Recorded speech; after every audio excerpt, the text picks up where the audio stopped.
then obviously it's on purpose. And how about this? If you lie, aren't you doing that deliberately anyways? Yeah. So why is deliberate, how is there a deliberate lie? And how is that different from just a lie? So deliberate and on purpose are covered with the word lie, right? So we've got a lot of words in here that aren't necessary and don't really need to be there. So our sentence that we can get to, right, the B-level sentence would be something along the lines of health professionals lie, right? I mean, there's your subject and verb. But is that the meaning of the sentence? Is that what you, is that, can you make a blanket statement like that to say that all health professionals are liars? No. Obviously, there's something going on here that the action of lying is not appropriate. And I don't even know if telling the lie, right? Tell is just like one of our weak verbs, right? Are we really worried about whether it's the action of telling something here? Probably not. It's what they're saying that's the important part. So if they're not lying, what are they doing? Figure it out, right? And this is what happens, right? You go to the B-level sentence first, eliminate the excess, break it down to its subject and verb, and then assess whether that verb is accurate. Are they lying? No, they're not lying. So what are they doing? Give me the sentence. Again, it goes back to that point I was just saying. Be willing to throw it out and start over to give me the action that's necessary here. Lying isn't, I mean, because lying would assume what? What does it mean to lie? To give false information. You're giving false information. So are health professionals in the business of giving false information out? Yeah, probably not, right? It's called malpractice if you do, right? So what could this person who's writing the sentence actually be thinking? Maybe withholding information. Yeah, because withholding information might mean what? Yeah, give me a scenario. So say there's 2 treatment options for the patient and the doctor strongly believes in one versus the other, so they give more detailed information on one treatment and all right, quicker rundown on the other. Give me another scenario where there might not be accuracy in what's being told. If the patient is getting a diagnosis back and it's a really bad diagnosis, they might be saying it less than. Okay, so in other words, you're going to soften the blow somewhat. You have to use a cliche there. Yeah. Someone's like, "Is it gonna hurt?" And they say, "No." You're right. Yeah. Okay. So that they do things like that all the time, right? Just to minimize the anxiety. Maybe the patient doesn't understand how the doctor's presenting the information. Sure, could be that too, right? The patient could be misinterpreting what's going on. But think about all the things that this sentence could possibly mean. This is the problem, right? This is the reason why this is bad writing, because it's not accurate. It doesn't communicate a specific point. I can get different types of interpretations out of this, and that's bad, right? You don't want to be in a situation where you're providing a sentence that can be interpreted in a variety of different ways. You want to provide a sentence that has one singular meaning. Anyone who reads English is going to read that and get the same message. So yeah, I mean, I think about it all the time in the situation where a negative test comes back, right? Now I say negative, a test that comes back that has bad news. And a doctor may not want to give what kind of the results of that test are until maybe they run the test again to get verification on it. Maybe they do something like that so that they're not, and to use your word, maybe they're withholding information until they're more clear on the issue, right? Maybe that happens. I just think, I'm just going through my brain, how many different things can come out of this. So you figure it out, you write the sentence that you think you can manage that makes clear, strong communication between a doer and an action. Let's see it. Yeah, the health professionals lie. It doesn't get me much further ahead other than to take out a bunch of excess words, right? So the economy of language is one thing, but it's the economy of language in terms of whether it can produce the action orientation that makes the bigger difference, right? You want a B in your paper? Write health professionals lie. You want the A in the paper? Then you write something that's meaningful and shows action.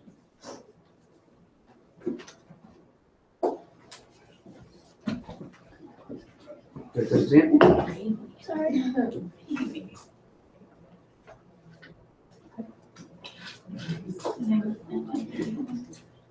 They can read my handwriting.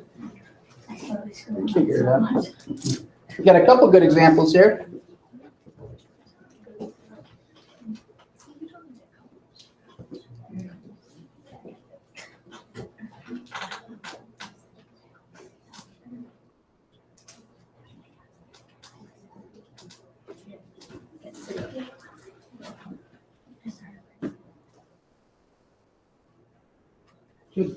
I don't like the B and made, No, right?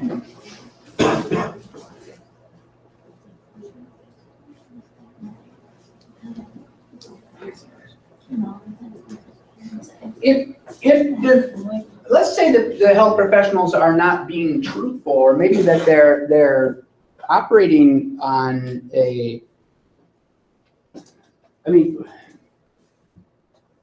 if there's negligence or malpractice or something going on here, I mean, maybe that's what's going on too, right? Maybe they're saying that maybe everybody or most people, whether intentionally or not, maybe commit some kind of malpractice or are, you know, untruthful in some way. I mean, there's that possibility too. I didn't mean to take the sentence and turn it into like all doctors are good, right? Either. I mean, this could be something entirely different, right? This could mean that, hey, maybe there's, you know, maybe there is bad stuff going on. You know, maybe, you know, we know, right? There's people who are unethical. There's people out there who take advantage of the system and that kind of stuff. So, I mean, that happens. So if you want to write a sentence, you know, laying blame on, you know, health professionals, go ahead and do that too. I mean, we know, right? A lot of bad people out there in this world.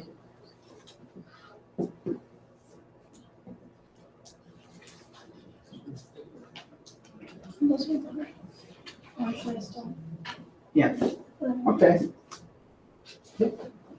And essentially what you've got there is a passive voice, right? And so it's clear that the health professionals will be able to do it. Okay. Anybody want to take the negative route on this? Anybody want to accuse them of being bad guys? I've got the good guys sentence up here. Anybody want to write a bad guy sentence?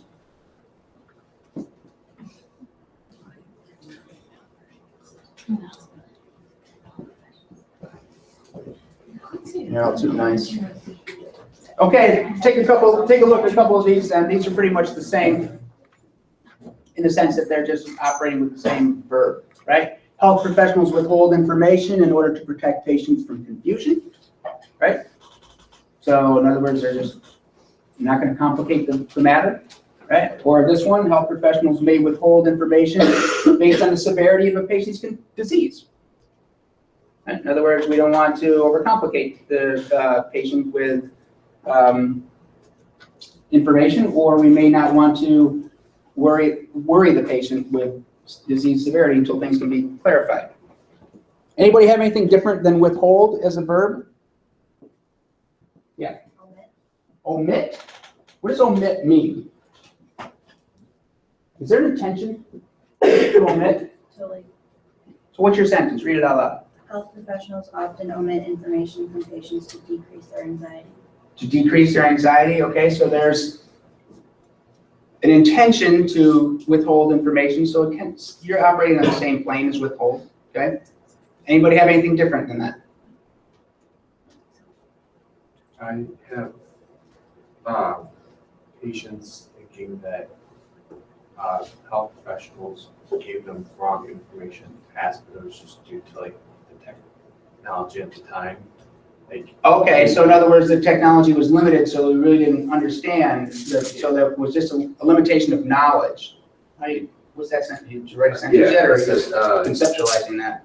due to changing medical standards and knowledge, patients often believe that health professionals presented false information. Okay, all right, so in other words, the patients believe, listen to that subject and verb, right? The patients believe that the health professionals have been negligent or, you know, have been inaccurate for the simple reason that technology just hasn't allowed them to figure that stuff out yet.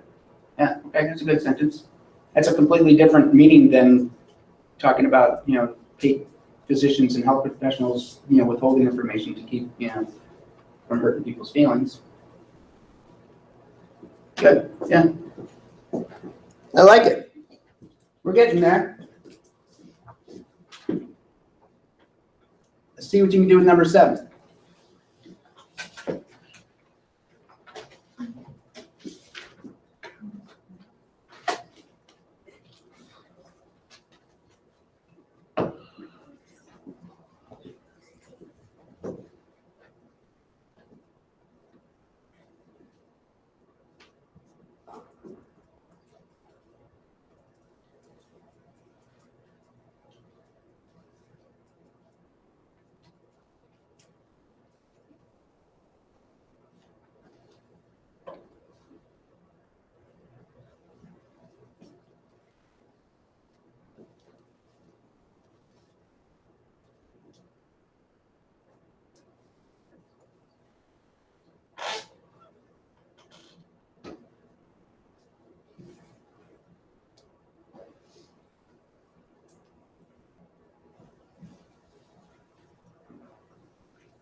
Okay. Get a different way. Okay.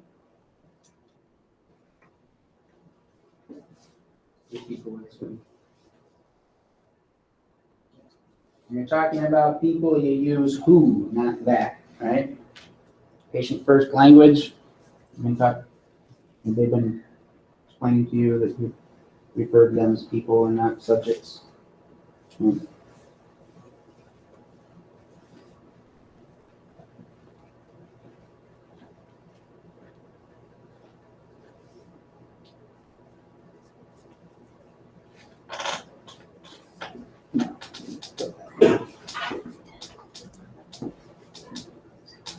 What does that mean? That's you're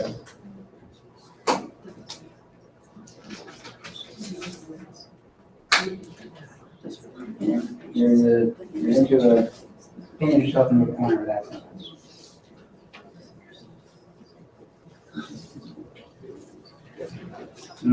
Create? I don't know. I'm just saying, is that a good strong verb here? Are they creating something, or are they? Yeah. Okay. Yeah. Can't use to be verbs. I'm gonna start going bah! Every time I see a to be verb on your paper. Right? Maybe I'll do that. Frighten you into doing it.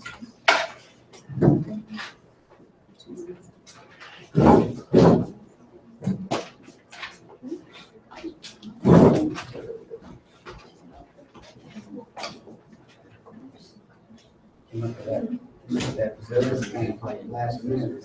Yeah. Well, I was gonna put it. Yeah. Like.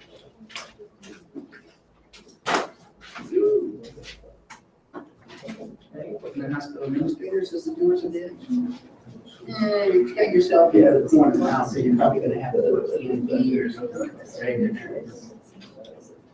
You gotta find, it's because it's not, ignorance is not performing the action. There's got, I would do put a person for.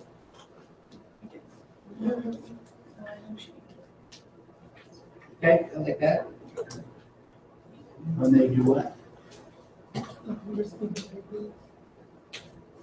You perform versus behavior. Yeah, that's very important. Yeah, you work on that part. But I like the subject of verb there, the patients can harm themselves, right? So. I think most of you have realized that the word trouble is meaningless, right? And trouble is caused. What does trouble mean? Right? And it's passive anyways, right? Who's doing the causing? So most of you recognize, aha, let's get right to the, the doer of the action, and probably patients, right? So I think most of you have recognized that. Some of you have. Some of you are going a different direction and, focusing on, this passivity right here, right? Who's doing the establishing of the safety rules? Right? And taking that situation, which is really a completely different approach, and just saying that, maybe the hospital administration is doing something. Is that what yours is? Yeah, can I have that?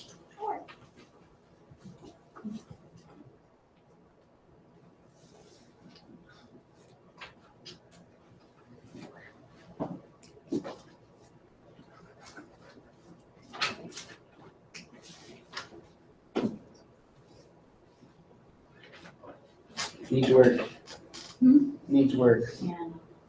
Right. Hey, admitting that you've got the problem is half the battle, right? It's like alcoholism. Right? You don't show up at AA unless you admit that you're an alcoholic, right? You're not going to make changes to your sentences unless you're able to read them and recognize that they're weak, right? So when you know that you've got a weak sentence, don't just accept it, right? Throw that thing out, start over.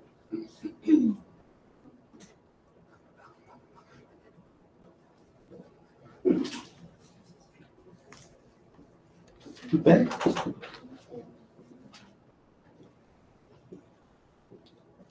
We good on this? Everybody getting something? Racking your brains? Okay, let's take a look at a couple examples here. All these are really different, so this is why I want to show you them. Okay, so how about this? We'll start here.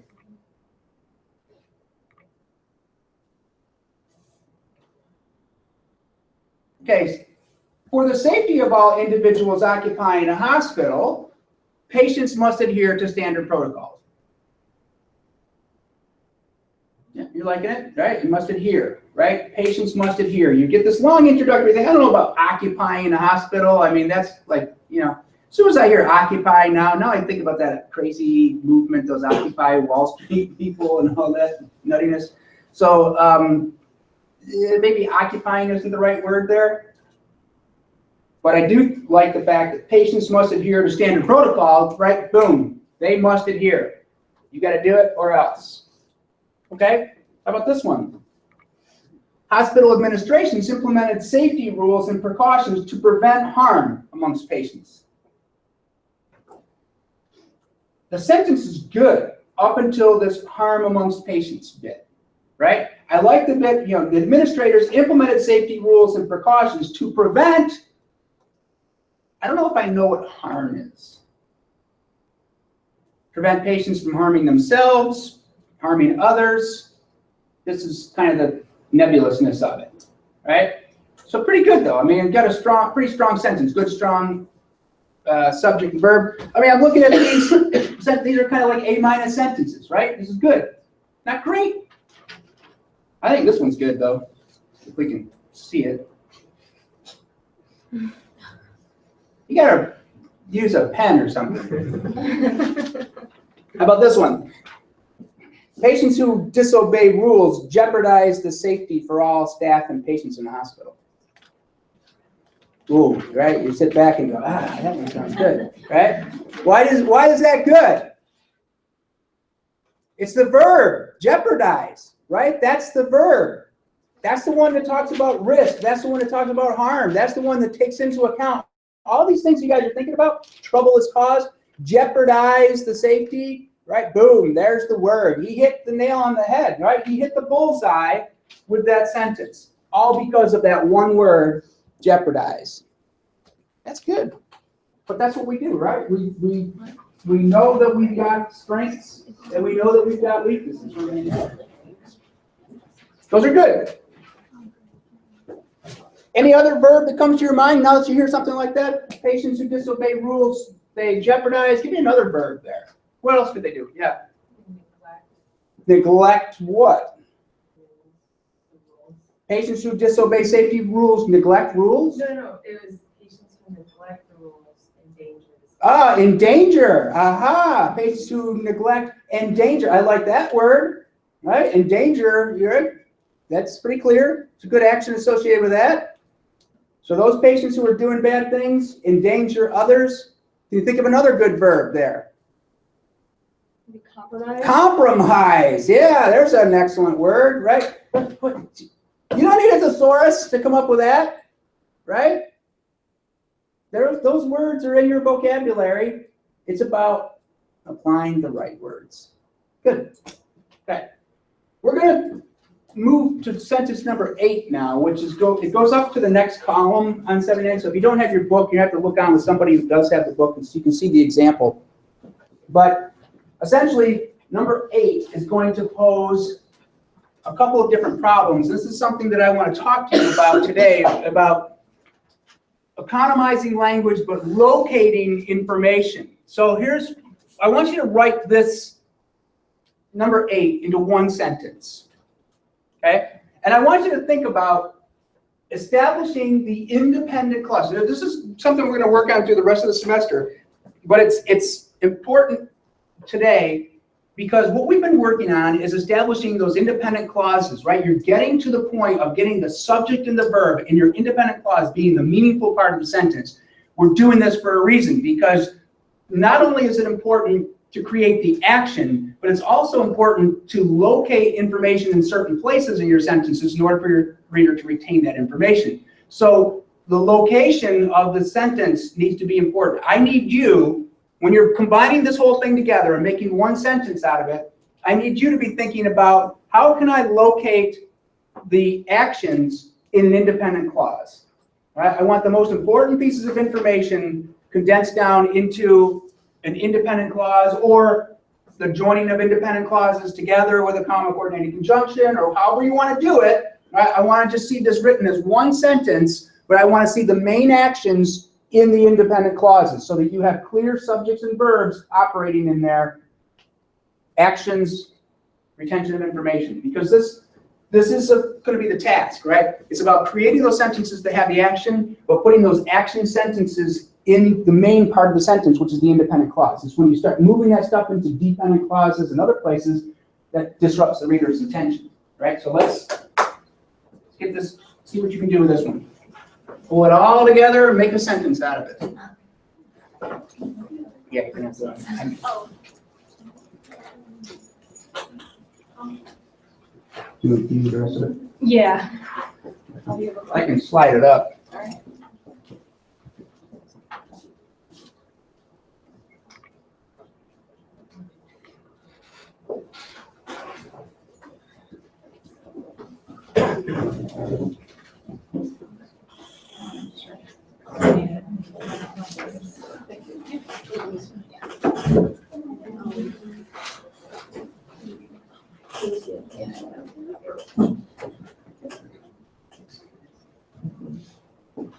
Isn't this great? Don't you feel better about yourselves after you go through this? It's like cleaning out your attic or something, right?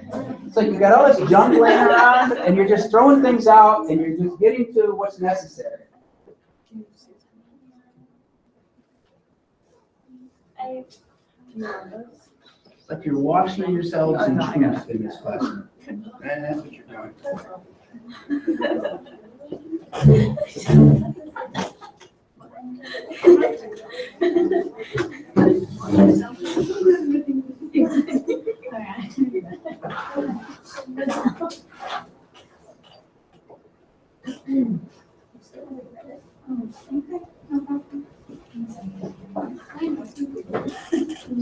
Yeah.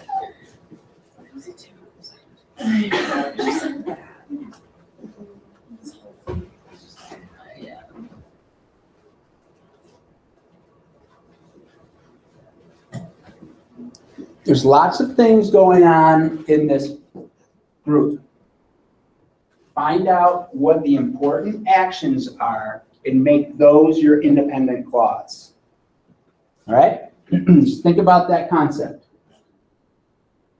Isolate the different actions in here. You put the important things in the independent clause, and then put the less important things in introductory phrases or non-essential clauses or introductory clauses or someplace else in the sentence, right? Make the independent clause the important thing. Start doing this now, and the rest of the semester will be a lot easier for you when you start working on some different things.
Very good. Isolate the actions first, right? Now you can start to conceptualize what's important and what's not important, and you can start reducing the less important actions to another part of the sentence. Good idea.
There's two things going on here. I just want everybody to see this. I mean, so you don't get confused, right? There's a rally attended by 1,000 nurses that residents were arrested, and then nurses were charged by hospital administrators. So there's two different actions here. One is a legal action. A bunch of people were arrested, but the nurses were charged not with a legal action, but with an administrative action, right? They were organizing without a permit to do so. In other words, you can't organize an event on hospital grounds, whatever, without approval from administration or something like that. So there's kind of two different levels of correction here. One is legal, one was more administrative. Just so you see that, right? Read carefully.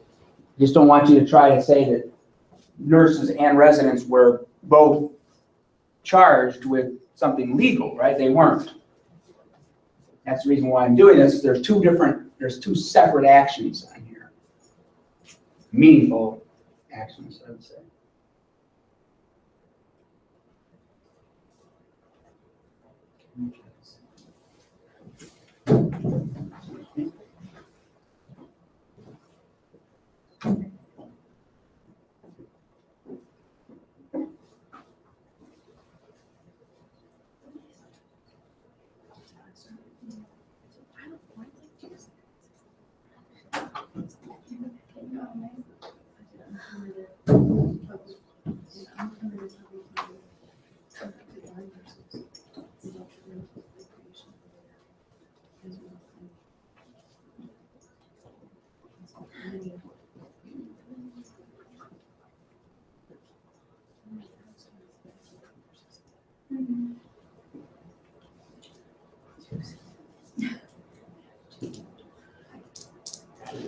Just remember what you need to do when you join together independent clauses and those kind of things, right?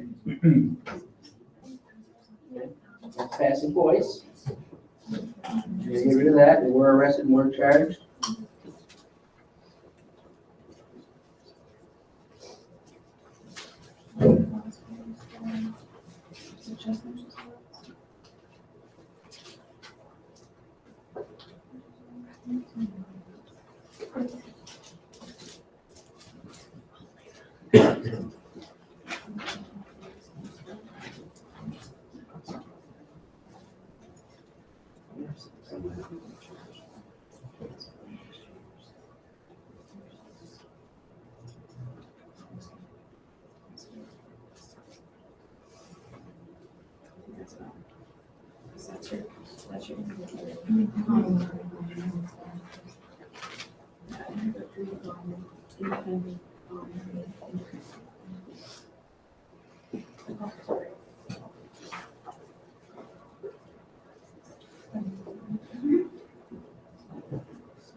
Still over from crackers? Yes.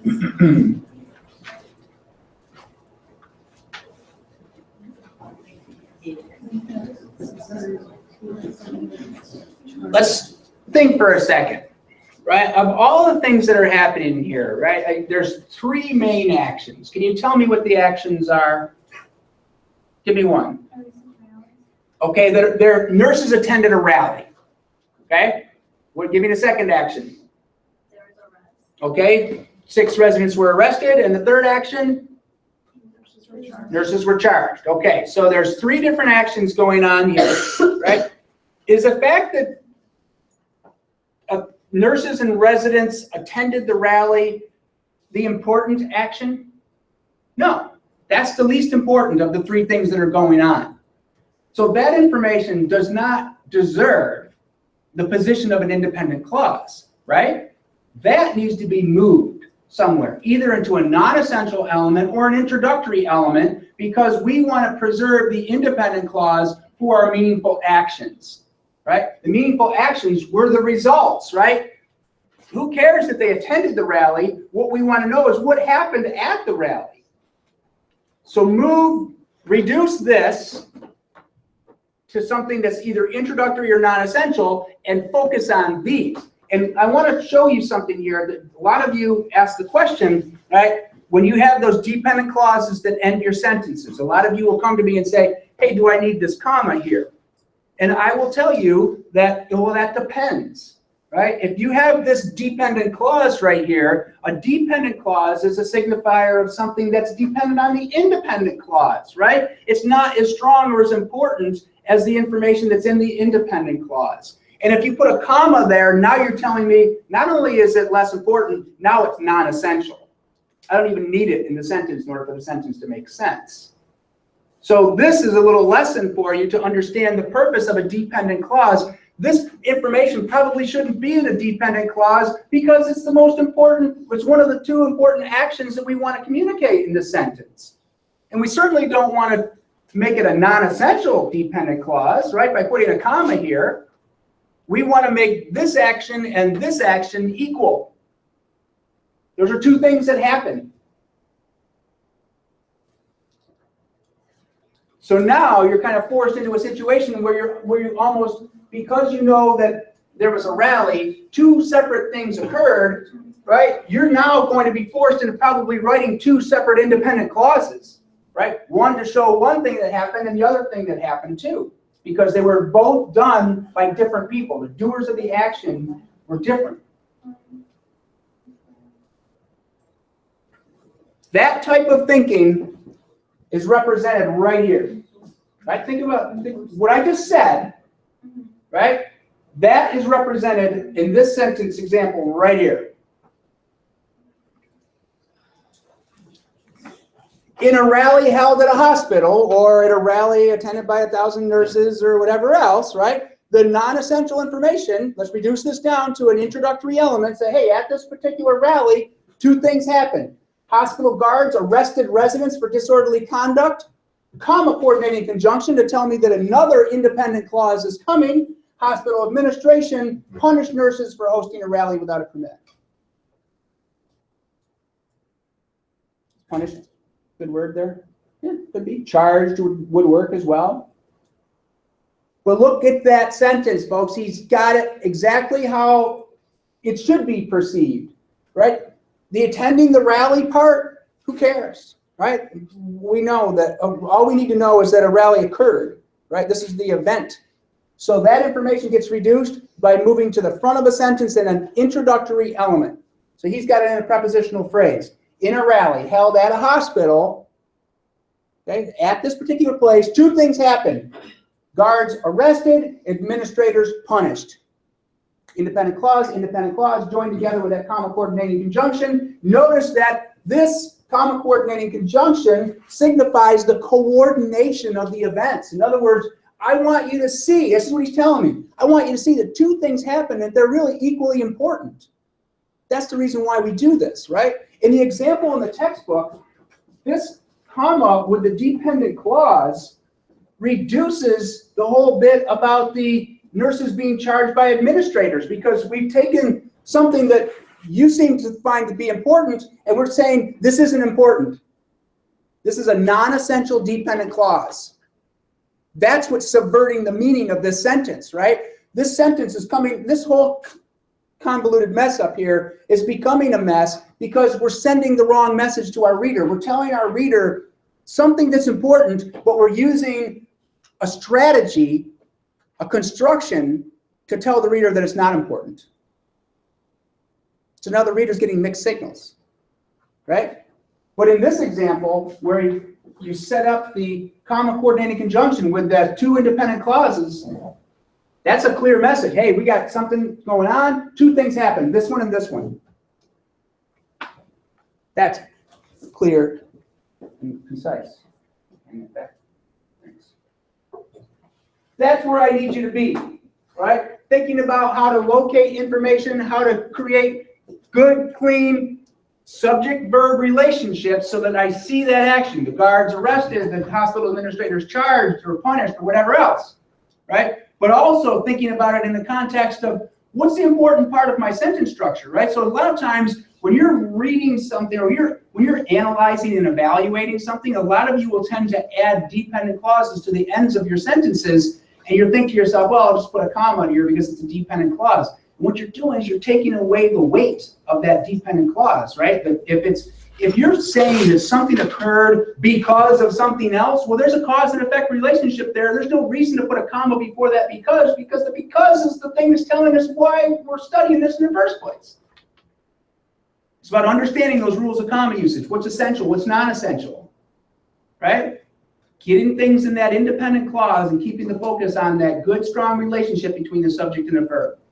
Do you have a question? Yeah, so would a word that signifies dependence just replace the comma coordinating conjunction? Well, I mean, it can. Depends on what you're actually doing with the information that's there. I don't want you to just get in the habit of just going and taking, dependent clauses out, because in some cases, maybe you need a dependent clause at the end of a sentence. We'll discuss that a little bit later on. But right now, I just need you to see that if you're using the comma coordinating conjunction in there, you're showing me that, hey, this independent clause and this independent clause are both important to this sentence. We need you to see these two actions going on. They're separate, but they need to be held together. If you put that dependent clause in there, you're saying, hey, maybe something happened and this is the reason for it. And the reasoning for it may not be important, so that's why it belongs in a dependent element. But I'm just saying that when you do things, when you create sentence structure, you're sending messages to your reader about what's important and what's not important. We need to just be thinking about the task before you right now is to get those sentences with that subject-verb strong relationship, the doer of the action and that action orientation with the verb, right? Seeing that, visualizing that action. You get there with this paper, you're pretty much in good shape. We'll get to that other stuff a little bit later on, but I just need you to start thinking about it in these terms, right? When you're starting to put together sentences, you start narrowing things down, you start eliminating words, you start really strengthening the economy of the language in there. You're going to start thinking to yourself, what am I doing all this for? What am I writing all this extra stuff in here? I don't need to do this. I can just get it done with this group of words right here. right? That's the kind of thinking that's going to get you to start tightening up your sentence structure, taking out unnecessary clauses and moving things around to, non-essential elements and introductory elements. If you understand that, well then great, you're well on your way to being successful. Questions, comments, concerns, anything you want to say or do before we adjourn? All right, Monday. I want to see this represented in your papers, right? I mean, bring your papers to class on Monday. If you got sentences where you've got to-be verbs or weaknesses in there, highlight them, bring them in, say, I don't know what I'm doing, I can't get this out of here, right? I mean, we'll help each other out. Right. Monday's going to be a great day.